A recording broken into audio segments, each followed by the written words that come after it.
Isaac, thanks for sending your Swing of the Golf Digest challenge. This is Mike Richards. Let's diagnose your swing. And if you're in the U.S. Army, thanks a lot for serving our country and helping us out. I think I saw it on your email. Thank you very much. As far as your pull hooks go, I see two things in your swing that's going to indicate why you would actually pull hook this ball. Number one, I think your setup from this angle looks awesome.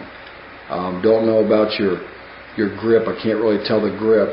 However, I want you to see what goes on. As you swing the club back,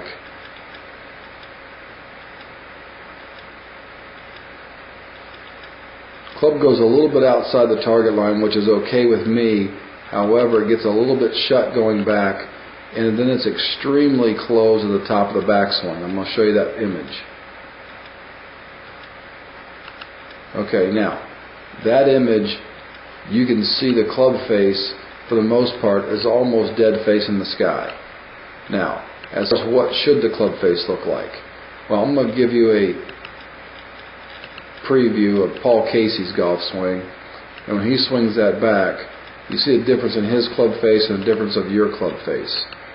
So, his club face, if you will, mimics the arm in this location. Your club face, the leading edge is going this way, and your forearm's going that way. So you've got a little different shut club face. So you have a big tendency to hit a pull hook with that alone, right there.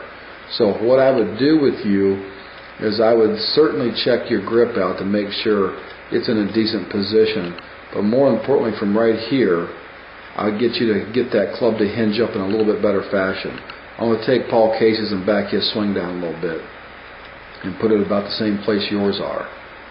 Now, you guys are going to look very similar in your hand location, but I think even with the blurry picture you have, you can see Paul Casey's club face is in this angle, and yours is very similar to that. So at that stage of the game, I'd say your grip would probably look pretty good and your club face looks pretty good. Now, watch how his swing goes up and yours doesn't. See, he keeps his club, for the most part, Isaac, right dead between his arms. Your club goes way over here, so it's out of plane.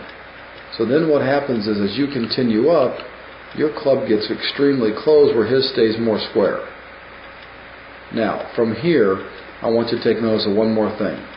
For you to come back to pull hook, you have an excessive amount of lower body motion. So much so, your right foot at impact, let me draw this swing over here, your right foot at impact is much more off the ground than even Paul Casey's. So you have to overwork your lower body to try and combat that pull, that big hook face. So what happens is when your lower body's not that active, you get the big pull hook, and when it is active, you might straighten it out, or you have a tendency to block slice this thing out to the right. So look at his right foot at impact and look at your right foot at impact. Yours is extremely much more off the ground. So I would work on two things. Number one, work on getting that hinge about halfway up a little bit better, making sure the club stays more square through the hinge and not getting wrapped around your back so much and flat. Number two, keeping that lower body a little bit less active, more quiet. And doing those two things should start getting a little bit more consistency on the strike of your ball. I think, Isaac, you have a pretty good idea what goes on in your golf swing, and I think your swing is pretty good to a point. But to fix that pull hook, let's square that face and keep those legs a little bit more quiet. You're going to find a little bit different guy hitting that tee ball. Isaac, thanks for sending your swing out to me. And if you want to, work on it for a little bit, resend it to me, send it to my attention. And I've got to look at it again, but let's work on that wrist hinge and work on that right foot, try to stay on the ground. And it's not a bad thought to keep that downswing, keep that heel down on the ground. Not a bad practice thought. Thanks for sending your Swing of the Golf Digest challenge, and good luck to you.